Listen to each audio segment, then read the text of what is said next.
What if I told you that one of Africa's most cheerful birds is quietly vanishing? Not from poaching or deforestation, but from a chain of events that started thousands of miles away. Picture a small, bright yellow bird flitting through the reeds of a sun-drenched African marsh. Its song is a rapid, cheerful trill, a sound that for centuries has defined these watery landscapes. The African yellow warbler is a master of its domain, weaving intricate nests over the water hidden from view. But today, that song is growing quieter. In wetland after wetland, the warblers are disappearing. And the most unsettling part, we almost missed it because their decline isn't happening in a dramatic collapse. It's a slow, steady fade, and the clues to why it's happening lie in a story that connects melting ice, shifting seasons, and a tiny insect you've probably never noticed. To understand what's happening to the warbler, you first have to understand the world it depends on. This isn't a bird of deep forest or open savanna. It lives exclusively in wetlands, particularly papyrus swamps. These are some of the most productive and dynamic ecosystems on Earth. The warbler builds its nest suspended between papyrus stems just above the waterline. It feeds on small insects that thrive in the humid, dense vegetation. For generations, this system worked perfectly. The warblers knew exactly when to breed, when to feed their young, and when to move. Their life was a precise, seasonal clock, but that clock is breaking. Let's start with the water. Wetlands across sub-Saharan Africa are changing. Some are drying out due to prolonged droughts. Others are flooding unpredictably from intense rains. These aren't random weather events, they're symptoms of a shifting global climate. And for a bird that nests just inches above the water, timing is everything. If the water rises too fast, nests flood. If it recedes too early, predators gain access. The warbler's carefully balanced world is being thrown into chaos, but water levels are only part of the puzzle. The real shock comes when you look at the warbler's food source.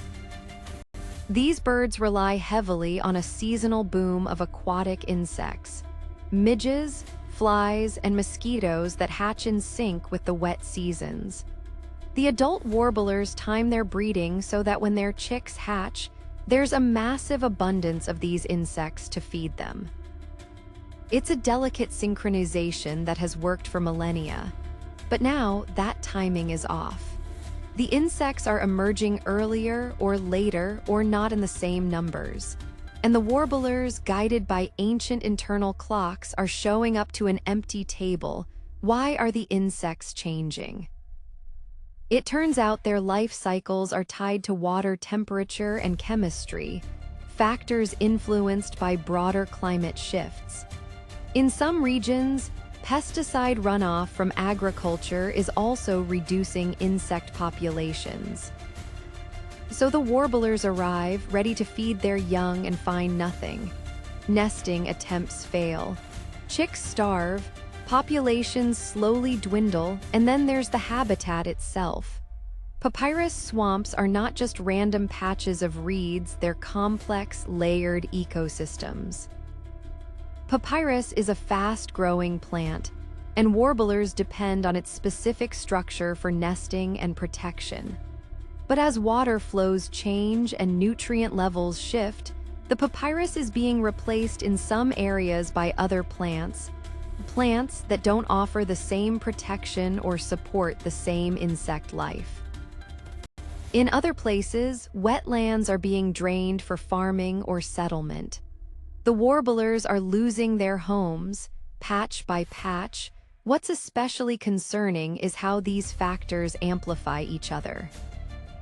A warbler dealing with lower insect numbers is already stressed. If its nest is then flooded or exposed, the chances of survival drop even further. Researchers studying these birds have recorded nests failing for multiple reasons in the same season, first from lack of food, then from predation, then from weather. It's a cascade of bad luck that isn't really luck at all. It's a system unraveling, but here's where the story takes a turn, because the African yellow warbler's decline is not yet irreversible. In several well-protected wetlands, populations are stable. These are places where water levels are managed, where papyrus is conserved, and where surrounding land use is controlled. The warblers in these sanctuaries are still singing, still raising their young. They're proof that this bird can survive if its home is protected. The challenge now is scale. Protected areas are isolated islands in a changing landscape. For the warbler to truly recover, the connections between these wetlands need to be restored.